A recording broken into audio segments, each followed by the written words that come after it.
देखिए अब हमने कुछ और एमसीक्यूज करने हैं। देखिए आपको दो वैल्यू गिवन है और ये रिंग से हैं।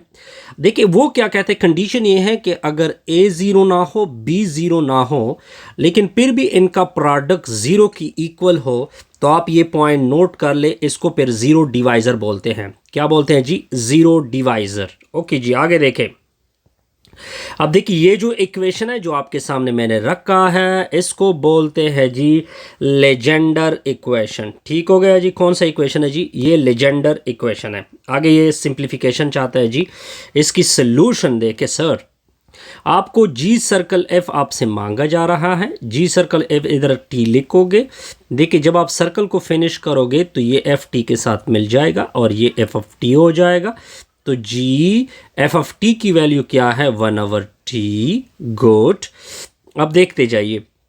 अब देखिए ये जो अब आपने ये वैल्यू जी में पुट करनी है तो चलो जी में पुट करते हैं टी की जगह, यानी 1/, इस टी की जगह हमने 1/t, ऊपर क्यूब आएगा, 1 का क्यूब 1 और नीचे क्या होगा? T cube. तो ये ऑप्शन करेक्ट होगा, ऑप्शन नंबर बी।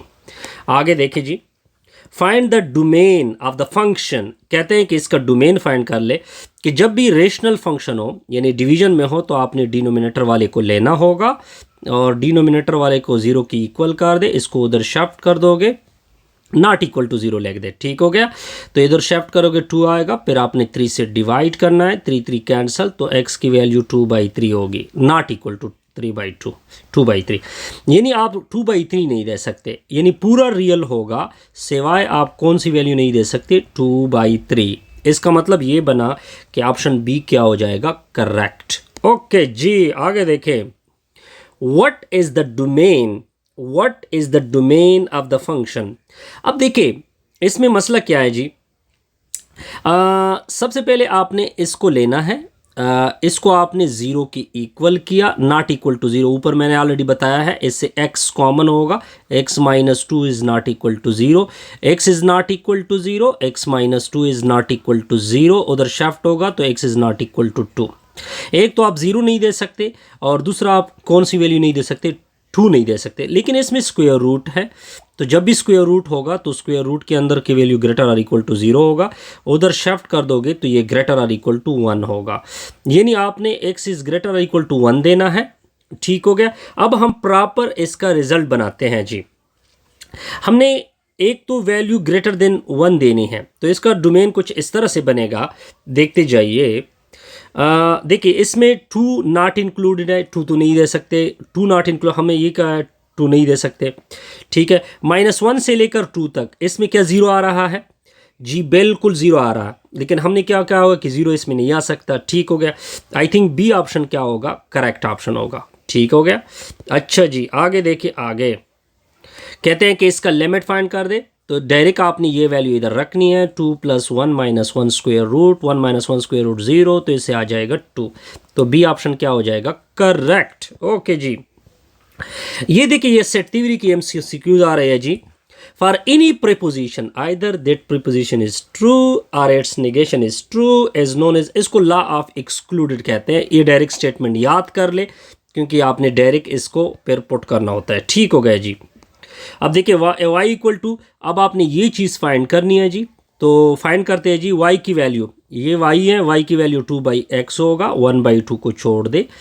अब आपने y की डबल टाइम डेरिवेटिव, y की डबल टाइम डेरिवेटिव मैं साइड पे ले रहा हूँ, 2/x है, उधर शिफ्ट होगा तो 2x इनवर्स होगा। फर्स्ट टाइम डेरिवेटिव 2 डेरिवेटिव लोगे तो -1 आगे आएगा, -1 से एक सब्ट्रैक्ट होगा, अगेन ले ले, d²y/dx² होगा, ये इस तरह आ जाएगा 4x⁻³ या इसको इस तरह भी लिख सकते हैं 4 के नीचे x³। अब ये वैल्यू मैं इधर पुट कर रहा हूँ 4 के नीचे x³, तो 2 × 2 2 दूनी 4 होता है जी। तो आपने x³ को LCM लेना है। ठीक हो गया। तो 2, अब देखिए जब x³ LCM होगा तो यहाँ पे x³ मल्टीप्लाइड होगा, इधर भी x³ मल्टीप्लाइड होगा, इधर से तो कैंसिल होगा, तो इससे एक x ऊपर चला जाएगा, 2x² + 2 होगा। फिर आप 2 को कॉमन कर दे, जब आप 2 को कॉमन करोगे तो क्या आएगा? 1 + x² के नीचे क्या आएगा? x³। तो ऑप्शन नंबर सी क्या होगा? करेक्ट होगा जी, करेक्ट। अब देखिए यहाँ पे रूल लगेगा, यहाँ पे रूल लगेगा, क्योंकि देखिए -3 4 +12 होता है ना, क्या होगा +12 होगा, और यहाँ पे +12 भी है और -5 भी है, तो डायरेक्ट हम ये वैल्यू लेंगे -3x⁻⁴ + 1। तो इसके ऊपर 1/√, की वैल्यू 1/2 होती है, 1/2 में से एक ऐड होगा, नीचे 1/2 + 1 होगा, प्लस सम कांस्टेंट सी, ऐसे आ जाएगा 3/2। ये 3/2 होता है, लेकिन इसको 2/3 लिखते हैं, -3x⁻⁴ + 1, ऊपर क्या आएगा 3/2। आई थिंक सी ऑप्शन क्या होगा, करेक्ट होगा जी, करेक्ट। नेक्स्ट देखिए, द नंबर ऑफ डायगोनल का फॉर्मूला आप नोट कर ले, n × n-3 होता है, डिवीजन में 2 होता है।